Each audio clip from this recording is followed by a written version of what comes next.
Hey everyone, so today I'm going to be talking about another Torchwood book, and this is Something in the Water by Trevor Baxendale. As you can see, it looks absolutely gorgeous as usual, the cast there and things. Obviously appearance is very important when it comes to Doctor Who and Torchwood books. This is a library book again. I do point that out. I don't like to say that. I don't like to pretend that I've bought a book if I haven't. But I will point out now that I will be going and buying this and all the other Torchwood books I've read because they are perfection. This one is set in Wales.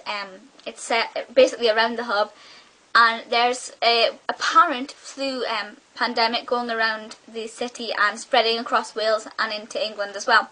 And they just think it's a normal flu pandemic to start off with. But then they realise that something isn't quite right when they find a dead corpse. And they believe it has something to do with water hags, the witches in the water.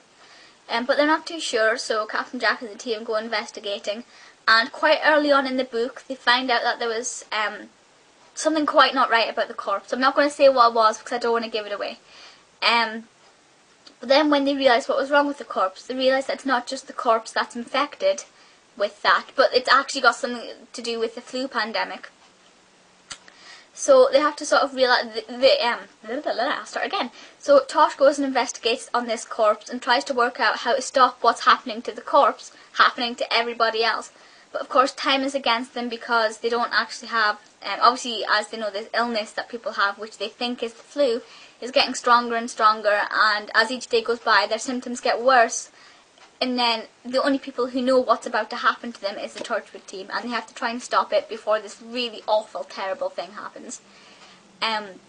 What I really like about this is the fact that it's about water hags, it's about witches. It's not heavily about witches as such, you know, it's not cauldrons and black pots, but it's a water witch, a water hag, who lives under the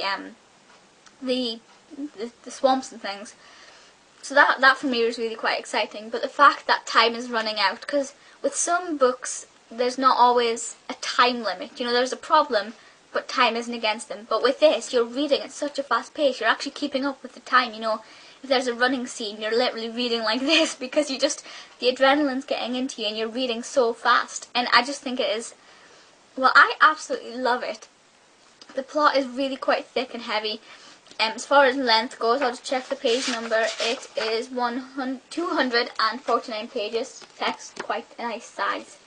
It took me in total about 6 hours to read this. It wasn't a straight read. 7 hours at a push. And I couldn't put it down.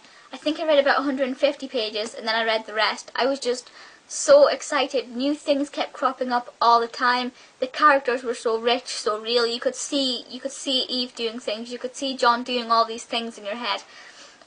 And it is perfection. And I cannot stress enough to you, if you want to read a Torchwood book, read it. I said the last one I read was great. This one was even better. And I'm hoping the next Torchwood book I read will be even better still. But yeah, it is brilliant. As far as price goes, it's $6.99 RRP. It might be cheaper than that if you get it online from Amazon and things. It probably will be cheaper. But as I said, I got it from the library. Check your local library, there might be one there. But if you're a Torchwood fan, it is definitely worth reading. You don't have to be a Torchwood fan to read it, because otherwise it's just like a little mystery story, which is still great.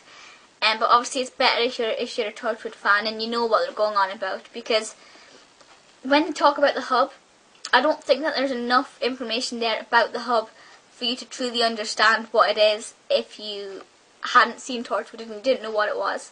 But they do explain the cement block clearly. Do you know when they go down, when you can't see them? They do explain that clearly. That's mentioned quite a bit.